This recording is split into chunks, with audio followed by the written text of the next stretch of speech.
ఆర్పీడీసీఎల్ అనేటువంటి దాని ఏర్పాటుతో రాష్ట్రంలోని రైతాంగానికి 24 గంటల ఉచిత విద్యుత్ రానే రాదు. ఆర్పీడీసీఎల్తో రాష్ట్రంలోని రైతులకు 24 గంటల ఉచిత విద్యుత్తుకు ఉరితాడైతుంది.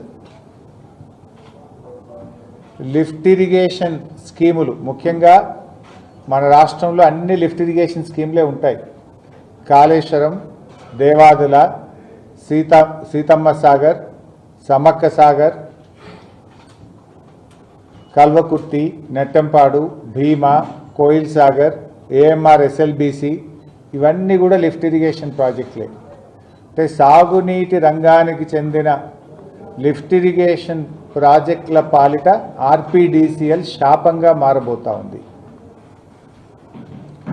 అదేవిధంగా రాష్ట్రంలోని ప్రతి ఇంటికి త్రాగునీరిచ్చే మిషన్ భగీరథ పాలిట పట్టణాలకు త్రాగునీరు సరఫరా చేసే డ్రింకింగ్ వాటర్ స్కీమ్లకు కూడా ఆర్పీడీసీఎల్ ఏర్పాటుతో కరెంటు కోతలు తప్పవు, నీటి కోతలు కూడా ప్రజలకు తప్పవు. తాగునీటిలో కూడా కోతలు, తాగునీటి ప్రాజెక్టులకు కరెంటు కోతలు తప్పవు అనేది స్పష్టమవుతా ఉంది.